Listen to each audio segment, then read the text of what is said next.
My name is Richard Crawford, and I've built my career on representing luxury brands around the world. And in doing so, I've had the privilege of having some truly out-of-the-ordinary experiences. But at what cost? It's getting harder and harder to blindly ignore the impact our extravagant lifestyle is having on the planet and its people. So I've decided to investigate whether there really is a sustainable way to visit the wonders of the world but still have extraordinary luxury. Can I have globe-trotting adventures without leaving a significant footprint? Well, let's find out.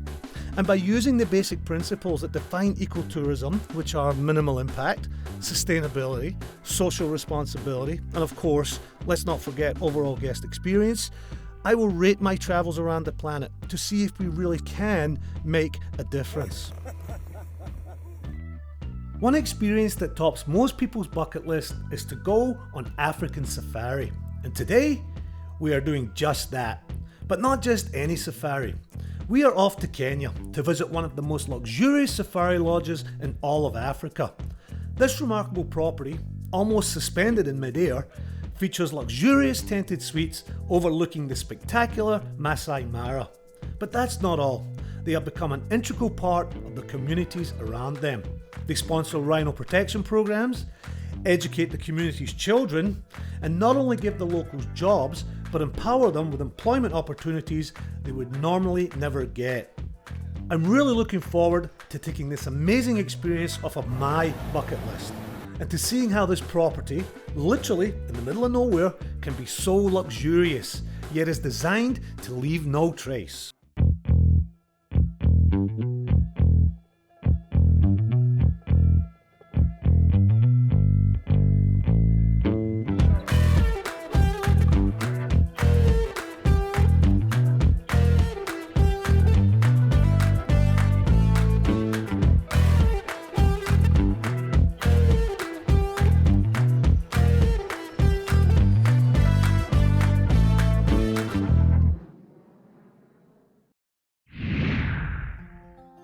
When you say you're taking a trip to Africa, most people think safari.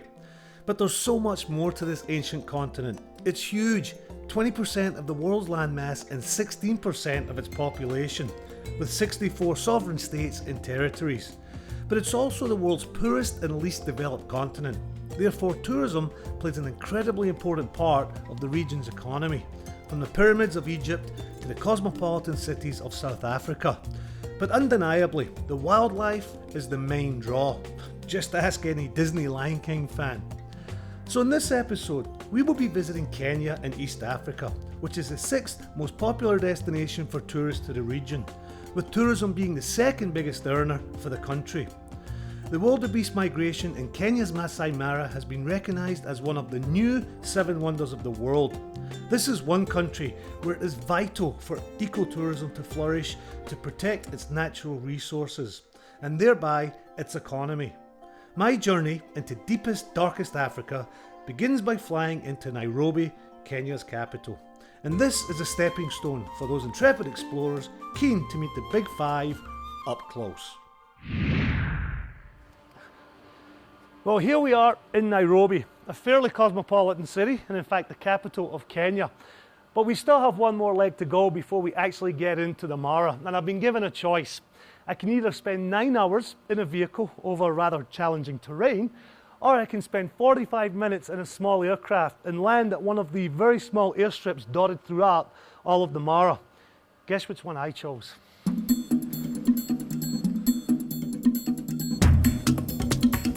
Well, I have to say that the flight certainly wasn't for the faint of heart. The little plane was more of a bus and actually stopped at whichever airstrip around the Mara the passengers needed to get off at. In hindsight, after landing on those bush strips, maybe the 9-hour road trip might have been less bumpy after all. But hey, I made it safe and sound, and the views sure were spectacular.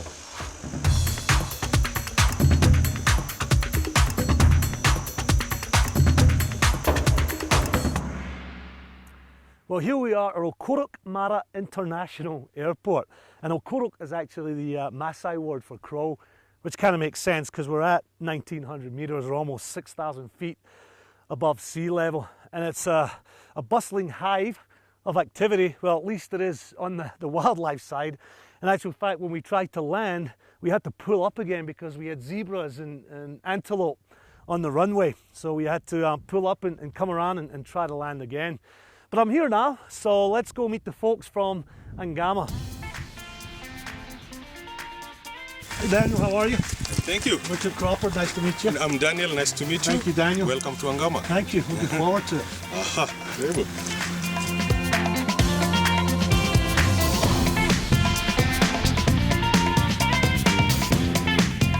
Oh my goodness, I don't think I've ever been welcomed by this many people before. Wow. Hey guys, how are you? Wow, woo, I feel like royalty.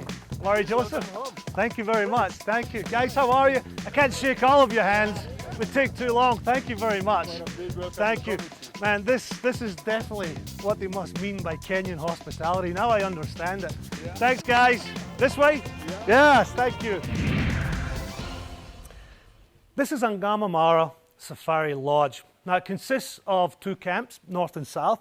Each has 15 tents and each has a common area in the camps. Now I have to say, my initial reaction to this is surprise. I didn't expect to see this kind of architecture. Modern, clean, lots of glass. And oh my God, I definitely didn't expect to see this.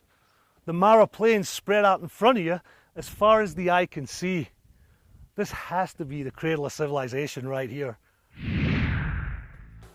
Before I took a look around, I thought I'd start by catching up with Nikki Fitzgerald, who together with husband Steve founded the lodge, and I asked her what she loved about Angama Mara. Well, it's, you know, the view takes your breath away. Yes, it does. And it puts our guests in a space of just bliss. Yeah. And to overlook this game reserve, the Masai Mara, in particular the Mara Triangle, which is below us here, which is filled with animals all year, it's just a happy place to be. Yeah. And it's, you know, I think it's not easy to operate in Africa, but up here on the edge of the Rift Valley, it's gorgeous. Yeah. And it's probably, of all the lodges, I've built about 55, operated them. It's probably the loveliest position in the loveliest game reserve I've ever been lucky enough to work in, and with the best staff. Jambo, and welcome to one of the tents here at the Safari Lodge. Now I use the term tent rather loosely because in a sense it is a tent. It has canvas walls and a canvas ceiling, but that's about it. The first thing you notice when you come in is a full glass front, and that's designed specifically so that you can fully maximize the incredible view out there of the Mara. We have a king-size bed, so technically you don't even have to get out of bed in the morning to enjoy that view. And then a couple of details here in the tents that I really like. You've got a full array of electrical outlets here, so regardless of where you come from in the world, the chances are you can plug your devices right in. And a nice little touch that I've really enjoyed is that they have these pre-postage page postcards that you can write, send off to family and friends. And how cool is that to write postcards? How cool would it be to actually receive one of those? Now the chances are you would get home before the postcard does, but it's a nice little touch. Each tent comes with a never-ending supply of whiskey and gin, so you can make some cocktails. And another nice little touch that they have here is every tent has a little book called Out of Africa. Makes for some good reading. I love that. We have his and hers vanities, and all the amenities are made specifically for the lodge, keeping in line with their eco-philosophies, and they're all housed in these little porcelain vessels, so they're reusable. Who doesn't love a deep tub at the end of the day? Help to relax all those muscles. We have a private bathroom, and we have a very unique shower in the sense that it has one of the most incredible views you'll ever see from a shower. And speaking of which, let's go check out that view. So here we are out on a spacious porch. Now it is wide open and it is spacious, but the way that these tents have been designed, it's still very private. And right on your doorstep here, you have the Mara stretching out for miles in front of you. Now in the short period of time that I've been here, I've never used a set of binoculars more in my life. I've seen lion, zebra, giraffe, elephant. It really is a testament to the unique aspect of this place, its location, and the incredible views that it offers.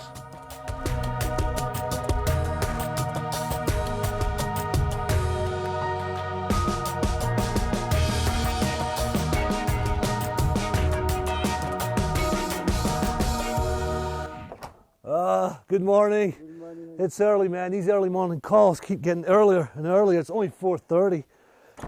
But it is for a good reason this morning. We're heading out on a balloon safari over the Mara. Watch the sunrise come up over the horizon. So let's go to the vehicle. It's dark here in the lodge still at 4:30. And it's important that you, because it's so dangerous still, you have a Maasai warrior escort you through the lodge. Dangerous because the animals are pretty active at night. I don't want to get eaten by a lion.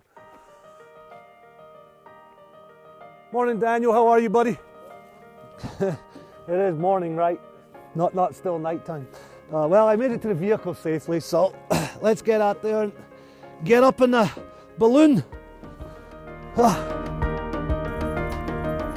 No matter how early it is, there's nothing like a drive through the lion-infested wilderness in complete darkness to wake yourself up. But there was something quite amazing about watching these giant balloons slowly inflate in the early morning light. And the heat from the burners didn't hurt either, as it was absolutely freezing. You get a sense of how enormous these balloons are by comparing the size of the guys walking around inside them as they inflate. Yes, the little tiny ones there with the torches.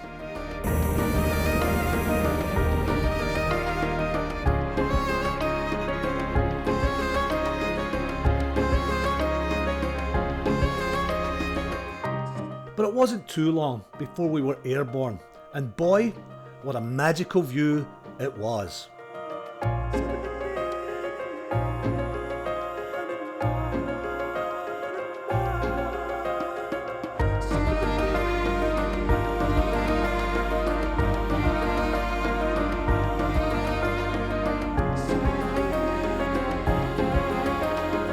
What do you got down there?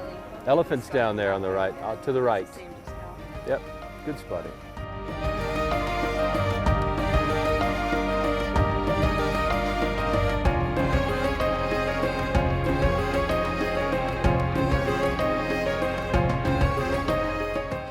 And it's that time in the morning where the sun is just coming up over the horizon. I'm not sure life gets much better than this. This is an absolutely once in a lifetime experience. From up here too, you're not so high to where you can't see a lot of the wildlife below us. So this is definitely the way to do safari. And it was all going so well until it was time to land. And that ground was coming up awfully fast. One thing they seemed to forget to give us was landing gear. Mike, our pilot, told us to get down in the basket and hang on for dear life because, well, we were going to end up sideways. Trust me, he said. It'll be fun, he said. And surprisingly, it was. Wasn't so bad. Ha! Terra firma. Thank you, Mike. That was an incredible experience. I really appreciate it. Yeah. Wow. Thank you. Wow, amazing, amazing, amazing. Whew. Now I'll get eaten by a lion. I don't imagine you would have a lot of free time here in safari in the Mara. But if you did, and you really felt the need to work out, then this fitness facility is perfect, especially with a view like that. And of course, after a long, hot and sweaty workout, you can step outside and take a plunge in the rather impressive infinity pool.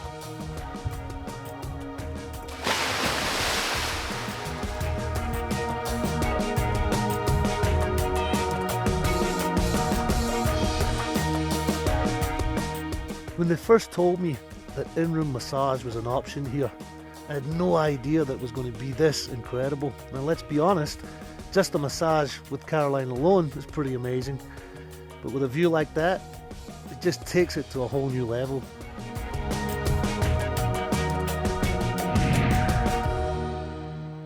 Just a little piece of interesting trivia for you. The lodge is actually built on the site of the iconic movie Out of Africa. In fact, this very spot right here is where Robert Redford sat right next to Meryl Streep in the world-renowned poster that was put out for the movie. Now, in order to celebrate the lodge's connection with the movie, they've created an Out of Africa experience, which is just a short hike up the hill. So let's go check it out. Well, how quaint is this? You know, with the period piece picnic set here, I feel like I've just stepped back in time. You know, the lodge has set this up as a romantic spot for couples who are perhaps celebrating a honeymoon or a very important anniversary.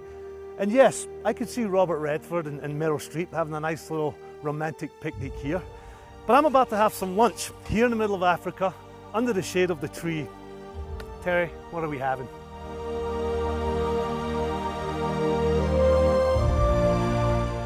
Well, this is definitely quite the spread for a picnic. Thank you, Terry. I appreciate it. Thanks a lot. Well, that was quite the lunch. But they tell me my Out of Africa experience is not quite finished. They tell me there's one more surprise.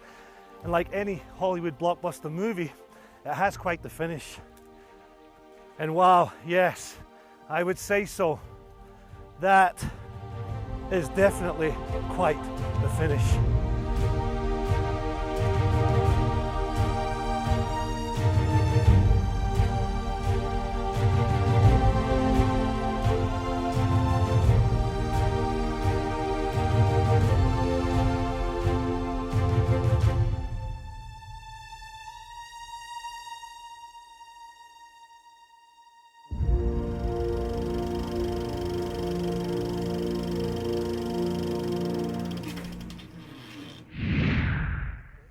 So what better way to finish off a full day of indulgence and get ready for my big day on safari tomorrow than to come up here and have Terry prepare a traditional Kenyan cocktail for me, a dawa, which is made of vodka, honey and lemon. I'm going to watch the sunset right behind the hills over there and take in a traditional Maasai warrior dance.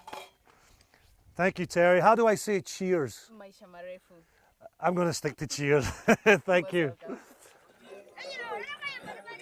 It seems like a man can't even enjoy his cocktail in peace around here without being dragged into some local ritual. The adumu is the famous Maasai jumping dance. It's actually part of a much larger coming of age ceremony, but the locals often perform it out of context for the tourists. Some unlucky tourists even get dragged in to participate. And there's one thing I found out: Scotsmen sure can't jump. Oh, and I also found out that my knees, well, aren't quite what they used to be.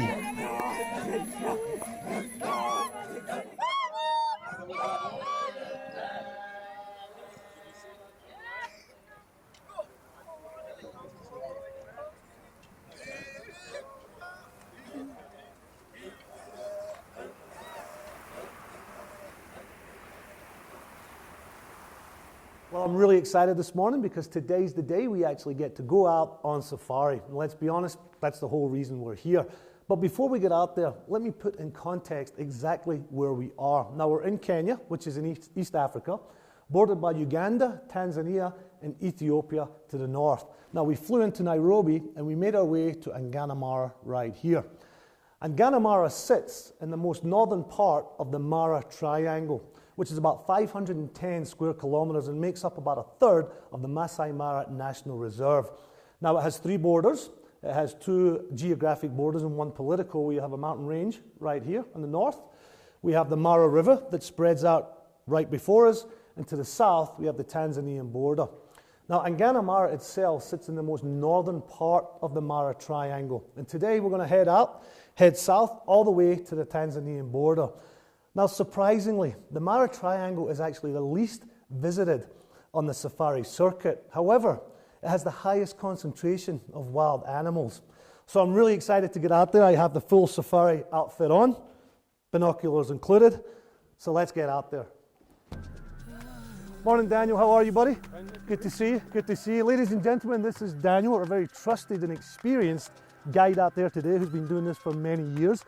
And he promises me he's only lost 1 or 2 people. Is that correct? So what are we going to see out there? Oh, we might see a couple of lions. A couple of lions. Good. So we'll see lions, elephants, giraffes, zebra, warthog, hippos. And if we don't see all of that, we get our money back, right? Okay, let's go. I'm really excited. Come on, let's go. Thank you. The Masai Mara is named in honour of the Maasai people, the ancestral inhabitants of the area. Their description of the land certainly makes sense to me. In Maasai, Mara means spotted, due to the many short bushy trees which dot the landscape when looked at from above. The Mara is one of the most famous and important wildlife conservation and wilderness areas in Africa. and you are barely out of the lodge before you have your first encounter. In my case, with these gorgeous impala. The area is world renowned for its exceptional populations of animals, especially the big five: African lion, leopard, rhino, buffalo and bush elephant.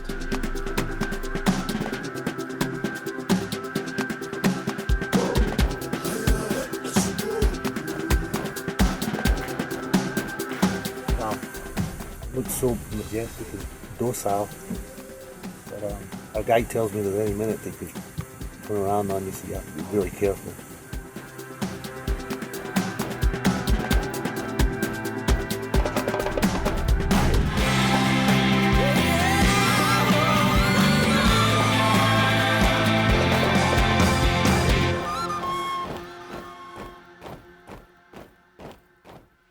In my opinion, one of the most important projects that Ngama is involved in is the rhino project. Now, I'd heard rather unsettling statistics earlier today. The white rhino is completely extinct from the Mara Triangle, and the black rhino, at one point there was only 3 of them left. Now today there's 12, and that's due in big part to the rhino project. Now the people at the Ngama Foundation have donated this car, this vehicle, used specifically to follow, track and watch out for the safety of these rhinos, especially from poachers. Now, I just mentioned a minute ago that there's only 12, and we're very, very fortunate because one of them is actually right out there in front of us. Now, it might be a little difficult to see because he is a little far off, but it's just so exhilarating to see these guys in their own habitat. I've seen rhinos in the zoo, but that's just not the same. To see it out there, it's just so exciting.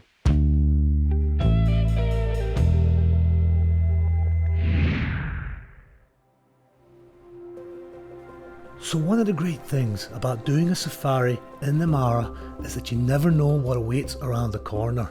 And as we were driving, we came across a pride of lions just lazing in the sun and taking their afternoon nap. It was amazing just to watch them in their natural habitat. But not long after we arrived, something changed. One of the lionesses had sensed some prey and went to wake up the others. But before too long, almost instinctively, they were on the move. We just didn't know where or to hunt what.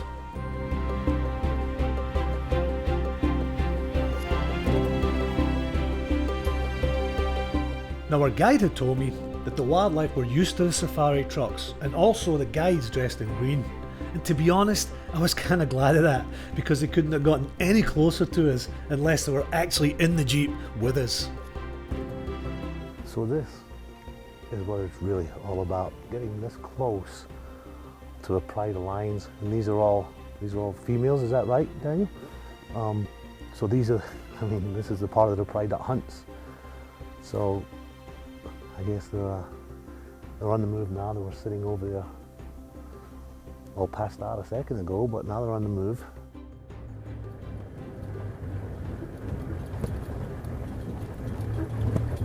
God, that's impressive.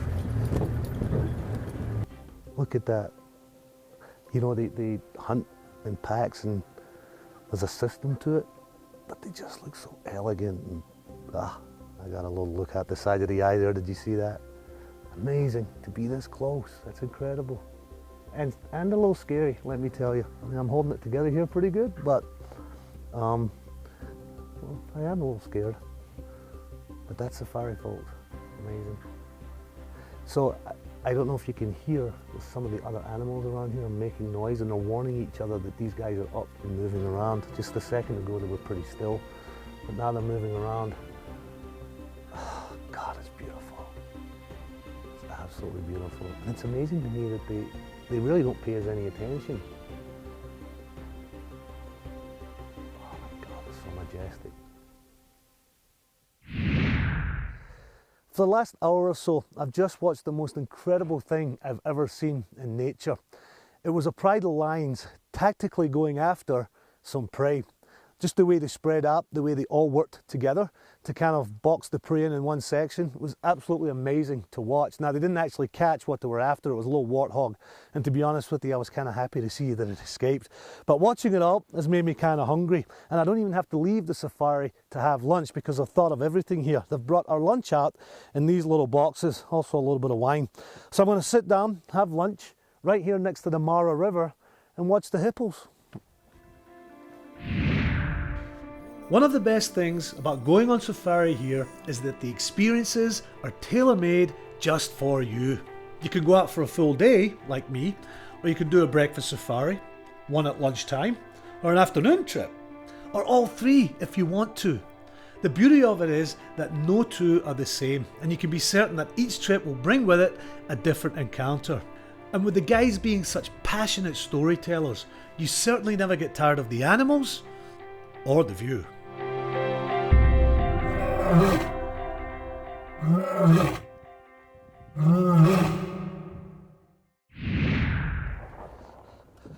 Wow, well that was a full day, but I have to say that's everything I ever expected from safari and more. And I have to say, Daniel, thank you so much, man. You promised me that we'd see a lot of big exotic animals, and we definitely did. You know, the one thing I'll never forget from today is those lions hunting down that warthog. But you know what, now I'm going to spend several hours on Photoshop editing all those incredible images I captured today, and then bore the hell out of all my friends. In this show, we highlight incredible destinations in which, by the very nature of where they are, sometimes pose a threat to the environment that they're in. Now here at the Mara is a classic example. The Mara is in Kenya, which is a developing country. Now, very often these governments of developing countries will prioritise economic benefits over their natural resources. But here at Ngama, they've brought a world-class organisation to the Mara and doing it in a very eco-sensitive way. So let's go have a look at some of the ways they're doing it. It should come as no surprise that by far the most precious commodity here in Africa is water. And at a lodge like this, where the guests have very high expectations, it's important to be able to provide a consistent source of fresh water. And believe it or not, all the water for this lodge is actually produced on site, which is actually more difficult than it sounds because it only rains for very short periods of time here in the Mara.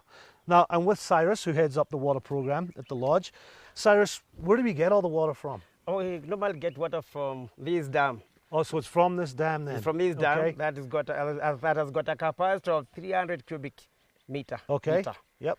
The water from the dam is pumped using boosters Yep. to the main water storage tanks. Okay. Where we purify the water, we clean the water using filtrator and chlorine. Okay. And our capacity there is 120,000 liters. Then our daily consumption per day is within 90,000 liters per day. The lodge uses 90,000 litres per day of water. Wow. That's all the sections, the laundry, the guest area, the kitchens, all the staff quarters, all the areas. Wow, fascinating. Do you mind if we go have a look at the plants up there? Yeah, please. Yeah. Okay, cool. Okay, thank you. So Cyrus, this is the first stop in the process. This is where the water from the dam originally comes, right? Yes, correct. Okay, so the water is being pumped up from the dam into this tank behind us. It's being filtered and then it's being stored in these tanks right here, which hold about 120,000 litres. From there, it's gravity fed down to the lodge, where all the water is used for general use and drinking water. Some of the general use water is then put through a second stage, a purifying stage for drinking water. And I've been really impressed both in the tents and the common areas at the lodge with the amount of drinking water that's available. And even when you go out on safari, they provide drinking water in these reusable glass bottles. And you can either have still or sparkling. Cyrus, can I get a refill? Yes, please. Thank you, sir. Appreciate Sparkling it. water? Sparkling, thank you. Yes, please. Perfect. Okay. I've just found out, to my surprise and my absolute delight, that Kenya as a country has completely banned plastic bottles and plastic bags. Now, Nikki, the owner of Ngama, brought an idea back from South Africa that she saw, where people were collecting discarded plastic bottles, filling them with trash, and coupled with cement, using them as eco-bricks to build structures. Now, Ngama was the first place to do this in Kenya, but through education, they're spreading it throughout the whole country. And plastic bottles aren't the only thing being recycled here.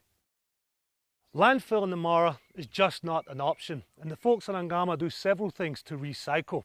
All of their organic products are used in composting.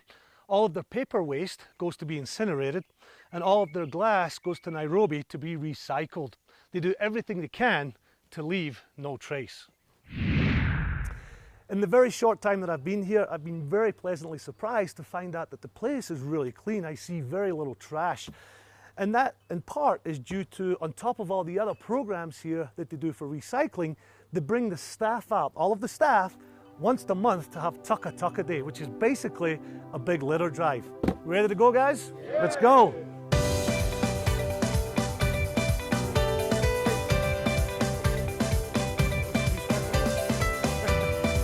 That's Tucka Tucka.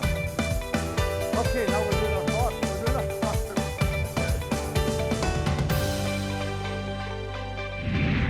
Oh, thank you, Robert. Thank you very much. Enjoy your salad. Thank you. Now, it would be easy to attract first-class chefs from all around the world to work here. I mean, just look at where we are. But the folks who built Ngama, one of their key philosophies was that they wanted to hire locally. So every staff member in the kitchen, from the chef to the dishwasher, is a local employee. Now, what's even more impressive is they offer a full a la carte menu every day for every meal. Now, I mentioned before, there's 2 camps, north and south, and each camp has its own dining and kitchen facilities so that every guest gets a first-class dining experience. Now, I'm currently sitting here on the deck looking out over the Mara, having lunch, but there are many more wonderful dining experiences here.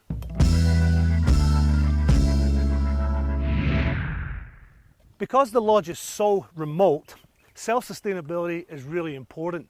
And not just from an economical point of view, but also an ecological point of view because of the food miles and the carbon footprint that it would typically take to get all this kind of food here. Now, the lodge has planted this very impressive garden, and I'm here with Ignatius, the gardener. Now, Ignatius, tell me a little bit about what you're planting here. Actually, this is Ngama garden. We produce fresh vegetables, ranging from herbs and fruits, which we produce in our kitchen. So herbs, fruits, and vegetables. Fruits and vegetables. Yeah. And I noticed earlier I saw some passion fruit, I saw some pumpkin. So a large range of things you guys have. Now, everything that's grown in here is prepared in the kitchen here and eaten by the guests in the restaurants. But they've taken it one step further. Here, you can actually have a meal right here in the garden. And as usual, I'm feeling a little peckish, so I think I'll go check that out. Now, this is impressive. They've built this dining platform right here in the middle of the garden.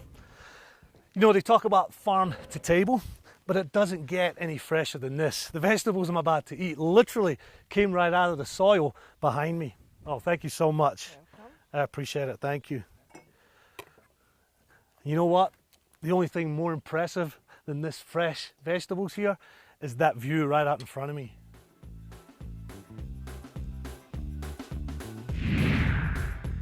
As my time here at Ngama comes to a close, I go trekking with the locals, I visit a school to see the positive impact the Ngama Foundation has on the community, and I meet the first Maasai woman ever to be terrified of all things, an elephant.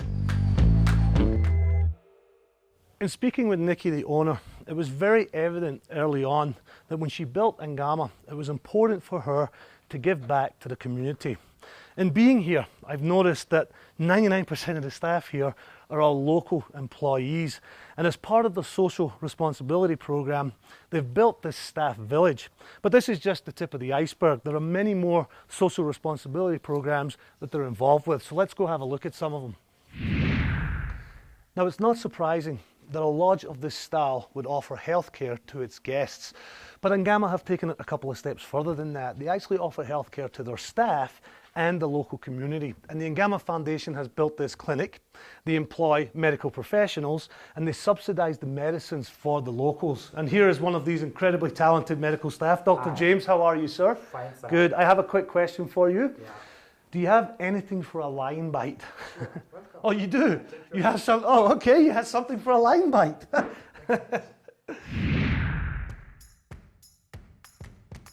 One of the most important projects at the Ngama Foundation is education, and they've done a lot for several schools in the area.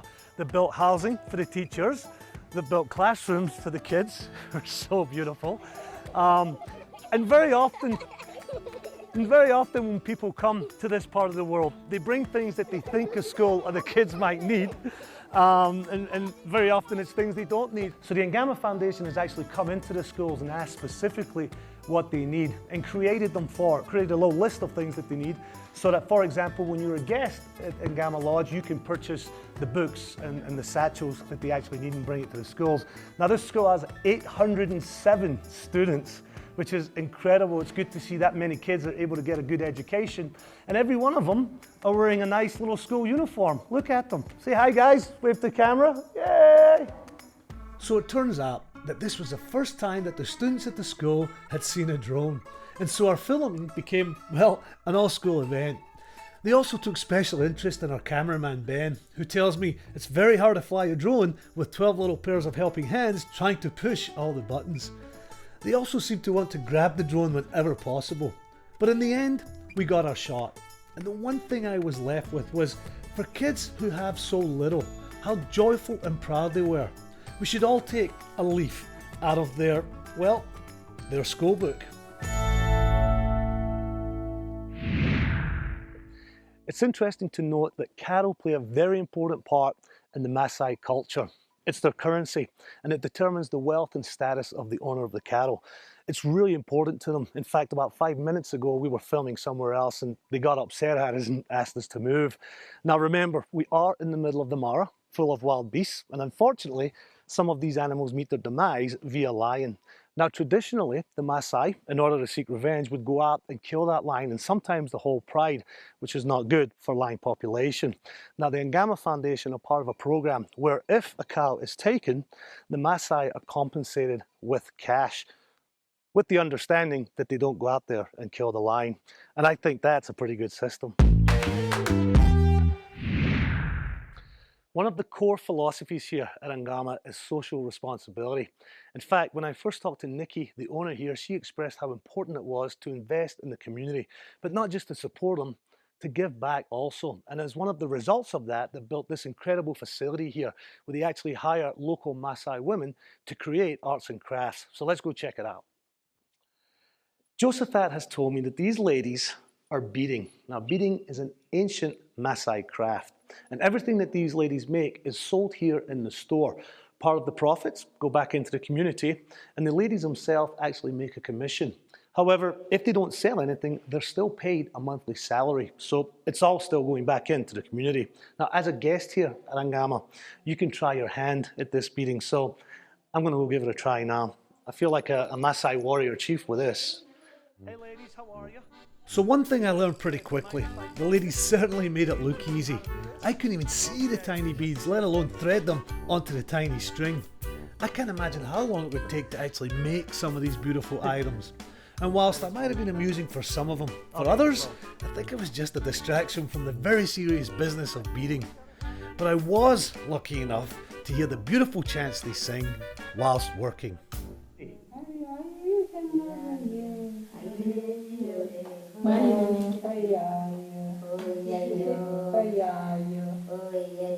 Ayayo. See! Yay! And today we were in luck. To show their appreciation for the ladies' hard work, Ngama Mara gave them the afternoon off for a very special treat. Their very own private guided safari. And we were going to join them. So what's incredible is that despite that these people grow up in this area, they don't actually get to go out on safari. I guess you kind of take it for granted that because they're here that they know everything that's going on, but that really is a luxury experience down there that only very few people get to experience. But this is great. They're going to go out there and see exactly what brings people from all over the world to their home, and I'm sure they'll enjoy it. I'm excited to see the expressions on their face when we go out there. Ready, ladies? Yeah!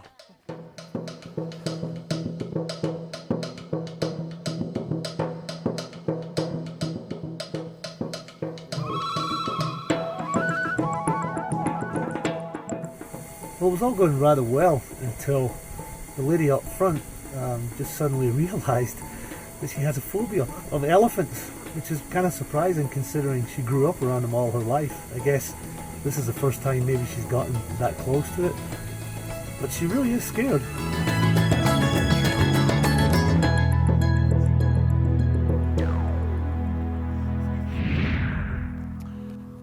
We had a very long safari drive yesterday, and although I'd have loved to have laid in this morning and got some rest, it was worth it to get up really early and watch a beautiful sunrise come right over the Mara Triangle. And I did it right from my bed looking out of the tent.